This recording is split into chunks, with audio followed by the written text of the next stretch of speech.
Seema Malhotra. You said that the government had not undertaken an economic assessment of the impact of no deal since the referendum. But can I ask if you're aware of the economic forecast in relation to Brexit? Again, I'm having...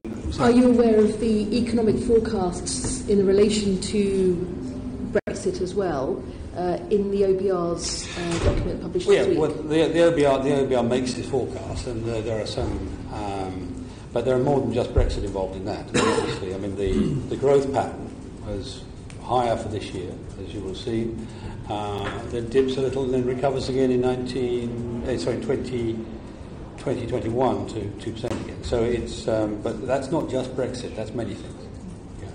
So and indeed, even the funding arrangements are very often the shifts between years rather than secular changes. Right. So you will be aware and have read that in relation to assumptions underpinning what could happen in relation to Brexit, consistent with a range of possible outcomes they describe.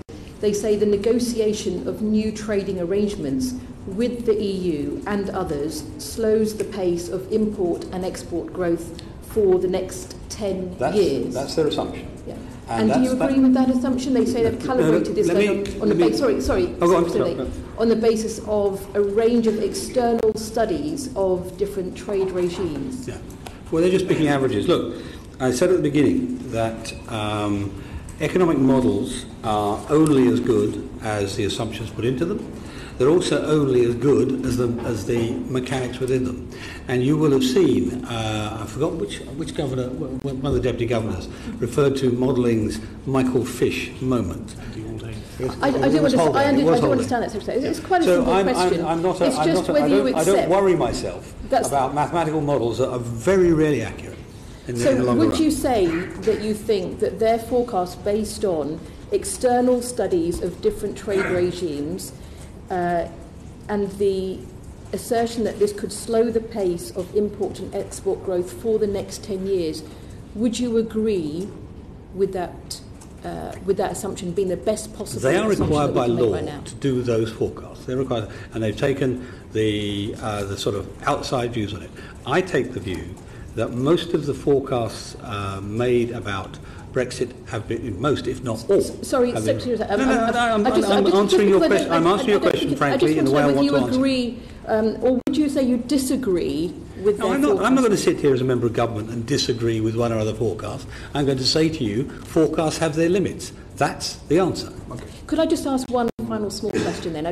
You raised a whole set of possible consequences of no deal, and indeed there could be different outcomes from Brexit. But if there is a situation, for example, with no deal, whereby the UK has to take on certain extra functions, whether it's border checks or regulatory equivalence functions, could you foresee there being a potentially short-term, a few years, cost to the state?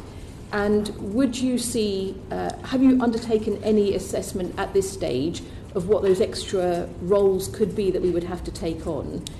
Would you then see that being funded through cuts in public spending or in increasing taxes? Because obviously the budget forecast is taking us all the way to 2021. As I said to the Chairman at the beginning, the way you approach these things is you assess what is necessary first, you decide what organisationally you have to do, and then you determine what the costs will be. That'll be the sequence. The first stage of that is already underway in every single Department of State.